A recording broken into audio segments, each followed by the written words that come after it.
I never imagined a single evening could turn my world upside down, but here I am, sitting alone, replaying every second of that night in my mind. My name is Daniel, I'm 36, and I always thought my wife, Vanessa, and I had a strong, unshakable bond. We'd been married for 8 years, together for 12, and I genuinely believed there was nothing that could break us.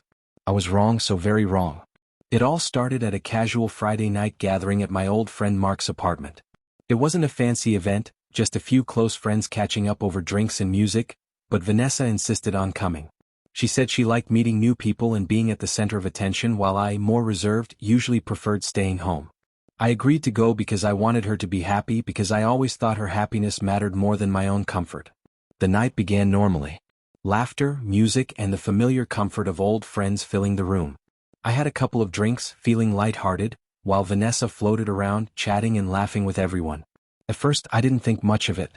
She was her usual sparkling self, but there was something different in the way she looked at me, that little smirk I hadn't noticed before. Then it happened. Mark's wife, Claire, brought up a topic I hadn't expected. Do you really think your spouse could handle themselves if something went wrong? Like protect themselves, or you? She smiled at me, glancing between Vanessa and me, thinking it was just a casual question. I didn't say anything at first, but Vanessa, without hesitation, laughed in that sharp, cutting way she sometimes did. "Oh please, Daniel," she said, loud enough for everyone in the room to hear. "If something ever went down, I'd probably have to protect him myself." The room erupted into laughter. People clinked their glasses, teasing glances were thrown, and I felt the air shift immediately.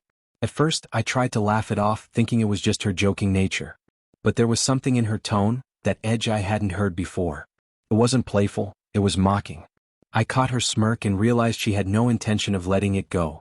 She leaned over to Claire, whispering something with a grin that made my stomach twist.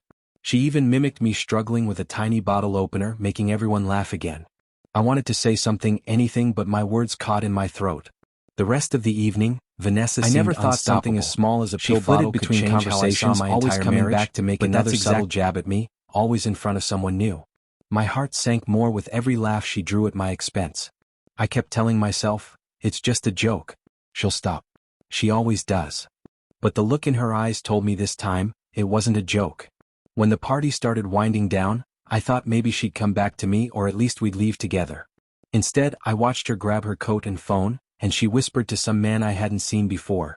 Her boss, someone she'd mentioned in passing at work. They left together without even looking back at me. My chest tightened, and I felt a wave of disbelief wash over me. My own wife, the woman I trusted, had just abandoned me in front of everyone.